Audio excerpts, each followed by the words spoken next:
Setiap pengambil keputusan publik berhadapan dengan risiko konflik kepentingan. Namun, tidak semua konflik kepentingan berakhir dengan pelanggaran. Kuncinya terletak pada satu hal, apakah konflik itu dikelola atau dibiarkan? Melalui 3 situasi berikut, mari kita lihat bagaimana konflik kepentingan bisa dicegah atau justru berkembang menjadi pelanggaran. Seorang pejabat publik menyetujui pemberian hibah kepada organisasi nirlaba yang dulunya ia dirikan.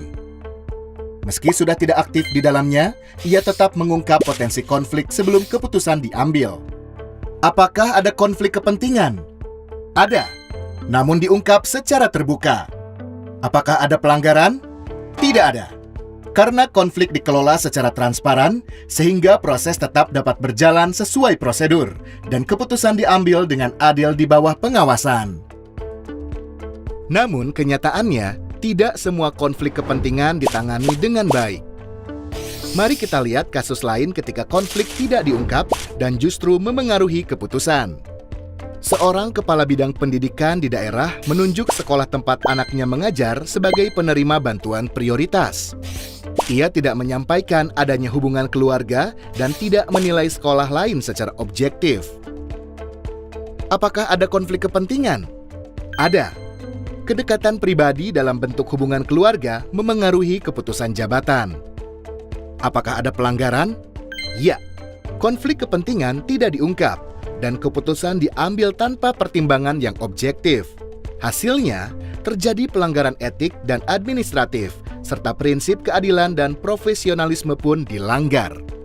Memang, tidak ada korupsi, tapi ada ketidakadilan yang berujung pada rusaknya kepercayaan.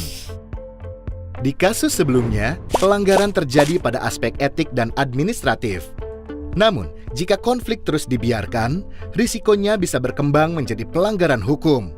Coba kita lihat kasus yang satu ini. Seorang pejabat pengadaan mengatur agar tender dimenangkan oleh perusahaan milik rekan sejawatnya. Setelah proyek selesai, ia menerima komisi sebagai bentuk balas budi. Apakah ada konflik kepentingan? Jelas, relasi personal dengan pihak yang memiliki hubungan erat telah memengaruhi keputusan. Bahkan, konflik ini tidak hanya disembunyikan, tapi juga dimanfaatkan. Apakah ada pelanggaran? Tentu ada. Ada pengaturan tender, gratifikasi, dan penyalahgunaan wewenang. Konflik kepentingan ini tidak lagi sebatas pelanggaran etik dan administratif, tapi telah berkembang menjadi tindak pidana korupsi. Disinilah konflik kepentingan telah menjadi akar dari praktik korupsi.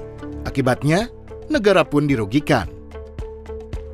3 kasus tadi memperlihatkan bahwa konflik kepentingan adalah titik awal. Tapi kemana arahnya? Akan berujung pada pelanggaran atau tidak? Semuanya ditentukan oleh bagaimana kita memilih untuk bersikap.